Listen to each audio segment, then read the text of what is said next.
We are in a crisis of the priesthood. We do not have enough priests. For the past several decades, it has been declining. And there are some churches that have priestless Sundays. There are some churches where they've had one priest that has to share 3, 4, 5 parishes. It's ridiculous. We need to have 2, 3, 4 priests at every parish so that every parish has every family member has a priest that can go to them. And I think those of you watching this video know that. And even some of you might be praying for vocations. Our church prays for vocations in the prayers of the faithful every now and then, but we need to do something more about it. So if you've never heard the story about Lou, Italy, you need to hear it now. Lou, Italy is a town of approximately 1,200 people back in 1881, and the kilometer, like 90 kilometers. So in 1881, they too saw this problem. 1881, like 150 years ago, and they decided to do something about it. They said, we need to pray for vocations. So they set up a specific plan for how they were going to pray for vocations. Once a month, all the moms got together. I think they prayed the rosary. There's a bunch of stuff. You can look it up on the website when you see it. But at the end of 65 years, this small, tiny community, 1,200, produced 323 religious. Now you're thinking, well, 65 years. Look at what we've done in 65 years. Barely anything. And we have huge cities, huge dioceses. And we're not putting out what, 2, 3, 4, 5 a year, maybe? Anyway, of these 323, they had, I think, 152 priests and 171 religious. It works.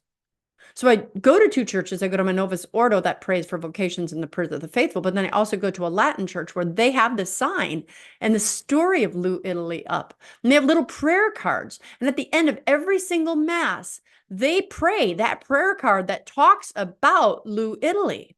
And that prayer every single day, every single mass has proven fruitful because this tiny little church, this Latin mass that I go to, has over 9 vocations right now. 9. They have a couple hundred families. I go to church with 600 or 700 families, and to my knowledge, we don't have any.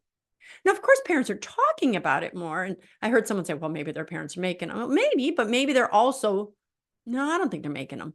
I think they just pray for them. They put it in their heads. They let them know it's a noble profession, that it's something every young man might want to consider.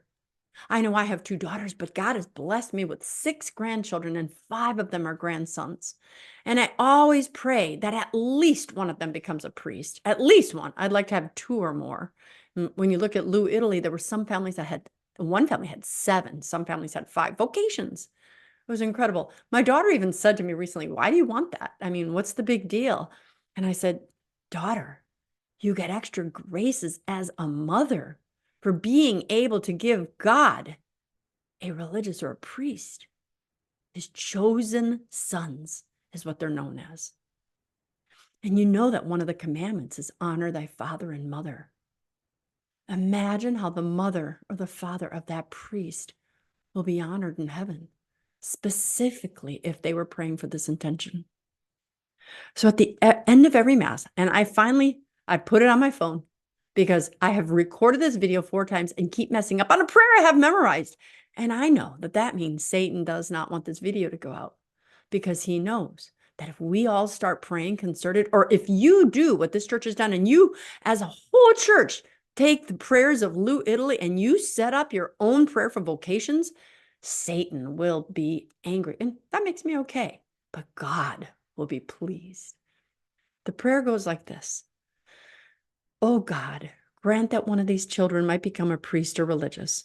I myself want to live as a good Christian and want to guide these children always to do what is right, so that I might receive the grace, O God, to be allowed to give you a holy priest or religious from this parish and from my family. I pray that every time I go to that mass, 6 or 7 days a week. And I pray that God answers that prayer. Who knows, maybe there'll be a grace for the grandmother who prays it. But we need this. The kingdom needs this, and we need your help. Your prayers are efficacious. Your prayers do work, and you will find that God will answer a prayer like this because it is within his will to have so many priests.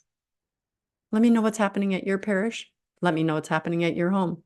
And let me know if you need help finding out more about this. Let's make the priesthood overflow with good and holy men and religious. We need our daughters there too.